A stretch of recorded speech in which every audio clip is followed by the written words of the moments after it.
Interview niya kagabi doon sa isang stasyon. Matagal nang hininto yan, 2019 na. Pero nung tinanong, sino pinagpasahan, hindi nila masabi.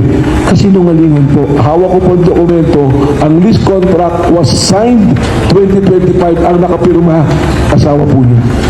At ang business permit po nila sa Pasig, si Rin pa rin, for 2026. Biruin mo, mga kababayan, kung gaano kasinungaling si Mike Defensor. Ang sabi, matagal na daw huminto. Mike Defensor, eto pa mga kababayan. Si Mike Defensor ngayon, mga kababayan, ay aligaga na dahil sa negosyo niyang illegal na nahuli ng mga NBI kahapon. So ito, panoorin natin ang buwelta ng NBI patungkol sa pahayag ni Mike Defensor, dahil galit na galit nga si Mike Defensor sa mga NBI bakit nahuli or nilusob, ni-raid ang kanyang illegal na negosyo sa Pasig, which is itong KTV bar, na hindi naman pala KTV bar. Pag pumasok ka sa loob ay hindi po KTV bar makikita mo, kundi mga illegal doon na ginagawa, which is nahulihan nga po ng illegal na droga at marijuana doon mismo sa loob ng KTV bar niya. At mga babae pa po doon.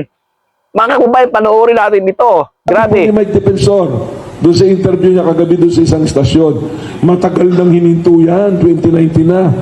Pero nung tinanong, sino pinagpasahan, hindi nila masabi.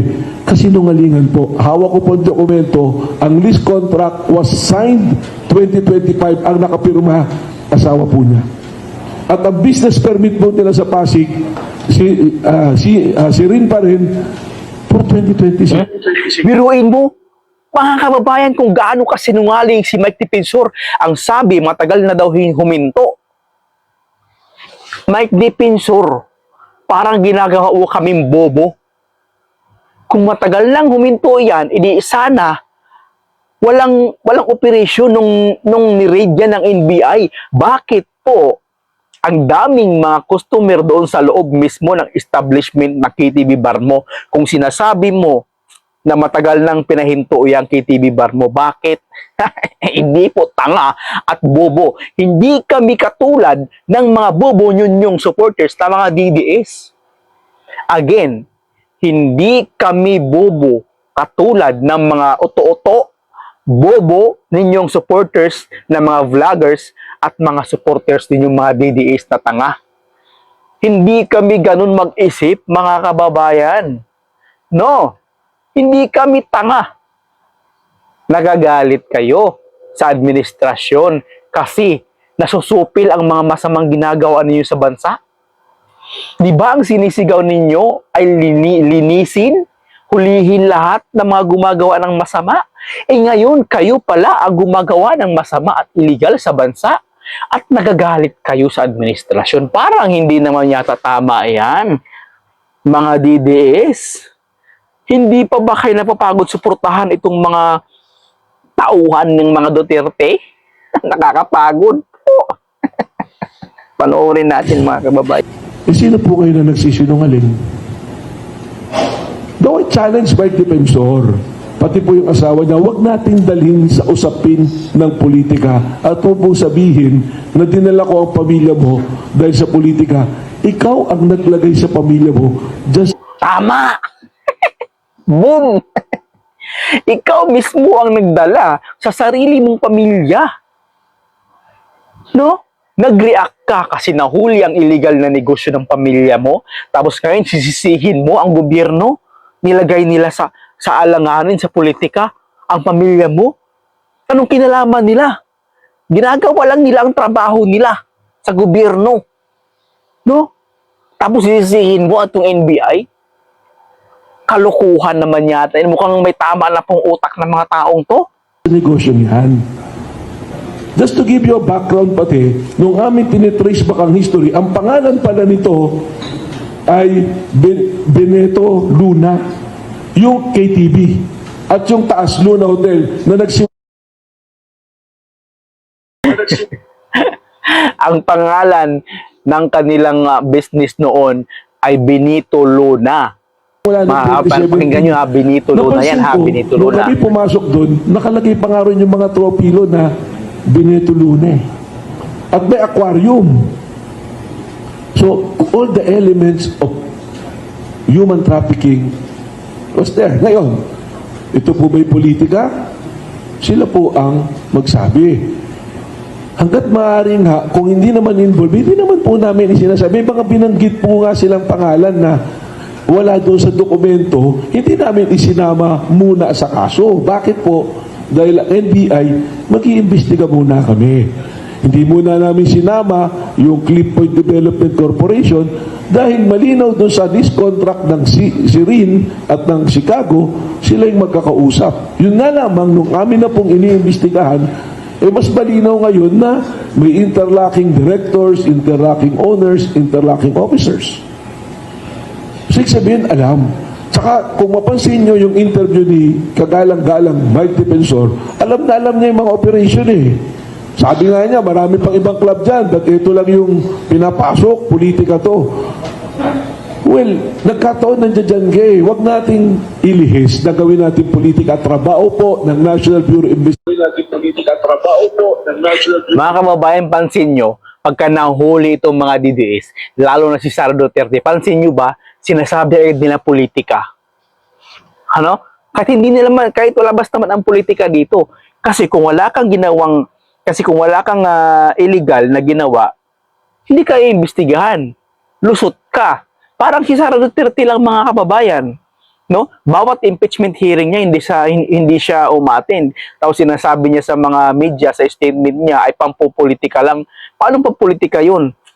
Kasi kung sasagutin mo yun ng maayos, kung malinis ka, no? Malulusutan mo yun. Kaya lang, nagtatago po itong mga to.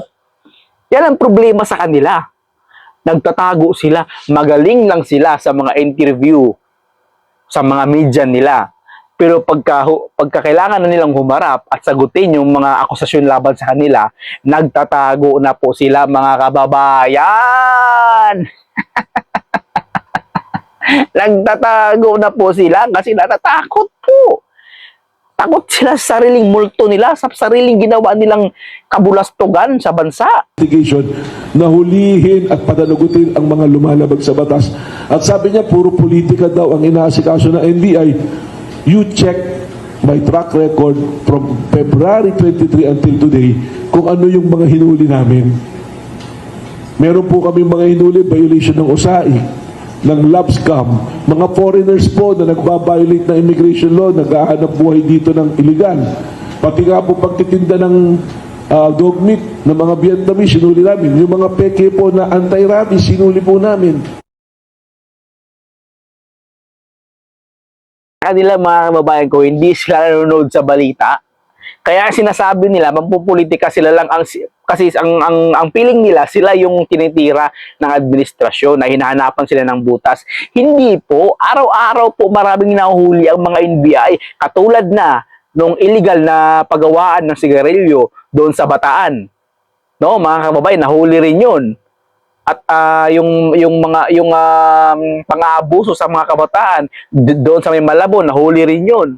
No, extortion din 'yun. So paano nyo nasabi na kayo lang ang pinag-iinitan ng gobyerno ngayon?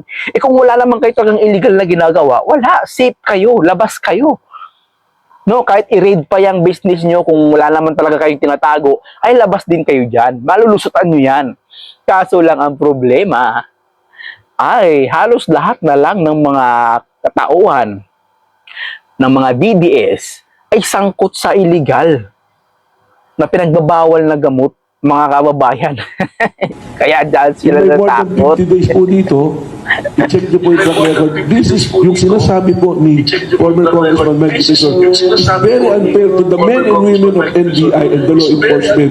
Huwag po natin insultuhin yung ating mga kasama na nunungkulan. Ako ngayon ang magsasabi, kung may personal ka sa akin, dahil iniisip kong pinupolitika kita, huwag nating idamay yung mararangal na nunungkulan sa National Bureau of Investigation.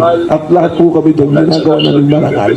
Yung trabaho po namin. Yung trabaho po namin. Oh, 'di ba mga kababayan, narinig nyo 'yun? Paano ba 'yan, mga DDS? Mukhang unti-unti nang nasusukol ng gobyerno ngayon ni Pangulong Bongbong Marcos, yung mga iniidolo yung mga DDS supporter. Paano ba yan, mga DDS vlogger? O, subukan nyo ngayong gawan ng kwento itong issue na ito. Siyempre, alam naman namin na yung mindset ninyong mga DDS, ang galing ninyong gumawa ng kwento at bumaliktad at baliktarin ang totoong kwento. Pero hindi kami titigil na maglabas ng katotohanan. Tandaan niyo yan, mga DDS vloggers at mga DDS na tae. God bless na lang.